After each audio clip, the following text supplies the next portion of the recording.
எழுத்தாளர் பூமணி அவர்கள் காலமாகிவிட்டதாக சென்னையிலிருந்து தகவல் வந்திருக்கிறது. நேற்று இரவு 11 மணிக்கு அவர் சிகிச்சை பெற்று வந்த மருத்துவமனையிலே காலமானதாக செய்தி. பூமணி அவர்கள் சாகித்ய அகாடமி விருது பெற்ற ஒரு பெரிய எழுத்தாளர் என்பதையும் தாண்டி எனக்கு அவர் தாய்மாமனார், என்னுடைய அம்மாவுடன் பிறந்த சகோதரர்.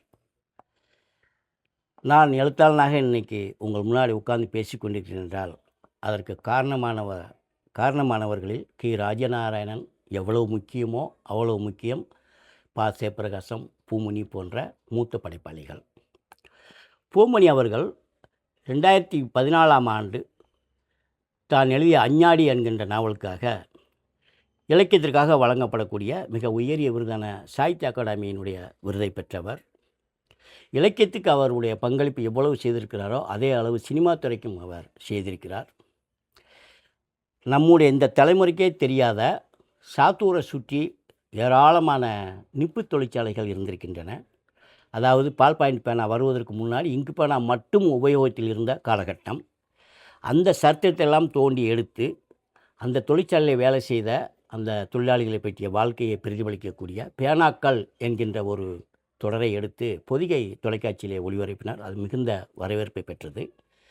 அதே மாதிரி அடித்தள மக்கள், அதாவது கஷ்டப்பட்ட விளிம்பு நிலை மக்கள் வேலை செய்யக்கூடிய தேப்பிட்டி ஆஃபீஸு, பட்டா ஆஃபீஸு, ஒரு ஆபத்து மிகுந்த அந்த தொழிற்சாலையில் பணியாற்றக்கூடிய பெண்கள், குழந்தைகளை பற்றிய ஒரு திரைப்படம் கரிவேலம் பூக்கள்.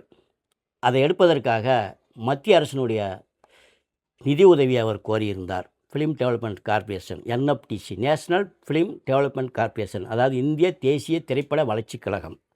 அதன் சார்பாக அவருக்கு நிதி உதவி கிடைத்தது. அதை பயன்படுத்தி அந்த கரிவேலம் பூக்கள் திரைப்படத்தை எடுத்தார். அது மிகுந்த வரவேற்பை பெற்றது. தமிழ்நாடு அரசினுடைய விருதையும் பெற்றுக் கொடுத்தது. அடுத்தாற்போல் அவர் எழுதிய நாவல்களிலே மிகவும் பிரபலமான நாவல் வெக்கை. இந்த நாவலை பிரபலமான இயக்குனர் வெற்றிமாறன் அவர்கள் பூமணி அவர்களிடமிருந்து உரிமையை பெற்று அசுரன் என்ற பெயரிலே திரைப்படமாக ஆக்கினார். அதுவும் பெரிய ஒரு வரவேற்பை பெற்றது. ஆக பூமணி அவர்கள் இலக்கியத்திற்கு எவ்வளவு பங்களிப்பை செய்திருக்கிறாரோ அதே அளவு திரைப்படத்துறையிலும் அவர் தன்னுடைய காத்திரமான பங்களிப்பை செய்திருக்கிறார். அன்னாருடைய மறைவு என்பது தமிழ் இலக்கியத்திற்கு ஒரு பேரிழப்பு. குறிப்பாக கரிசல் பிரதேச மக்களுக்கும் புதிதாக எழுத வருகின்ற இளம் எழுத்தாளர்களுக்கும் அவருடைய படைப்புகள் ஒரு முன்னோடியாக இருக்கும். அவருடைய இறுதிச் சடங்கு என்பது நாளை காலை 10லிருந்து 11 மணி வரை 11 மணிக்குள் பாரதி நகரில் உள்ள மேட்டுத்தெரு என்கின்ற இடத்திலே நடைபெற இருக்கின்றது. நான் ஒரு சாகித்ய அகாடமி விருது பெற்ற எழுத்தாளரும் கூட. என்னுடைய சார்பாக நான் அந்த அரசுக்கு ஒரு கோரிக்கையை வைக்கின்றேன்.